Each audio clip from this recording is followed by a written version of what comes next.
परिचय दियंतु। मो ना काजल बारिक मु कटक ओडिशा टीम रो खेला का आछि आमर 4 तारिख रु आरंभ होई 30 तारिख मो कैंप चलिबो आम एसोसिएशन भल फैसिलिटी देछि भल शिक्षण भी देछि आम टीम जमती टीम भल भी अछि केमती परफॉर्मेंस रहइबो भल भल परफॉर्मेंस रहइबो हां बस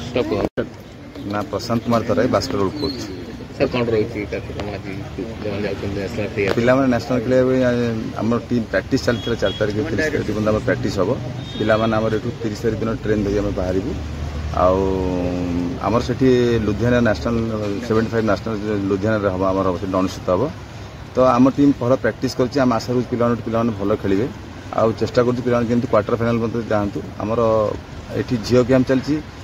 ब्रह्मपुर आम चलती पुओ पिला कैंप से भी कैंप कंटिन्यू चली दुटा टीम आम लुधियाना मुखिया आम अभिमुखे बाहर 30 तारिख दिन ये बाहर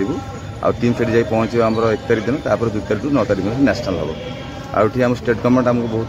सपोर्ट करुँचा स्पेशल सेक्रेटरी आम बहुत धन्यवाद देव से दुटा कैंप को बहुत दिन धरी कर पिला इम्प्रूवमेंट सब चेष्टा कर मोर वक्तव्य। Thank you.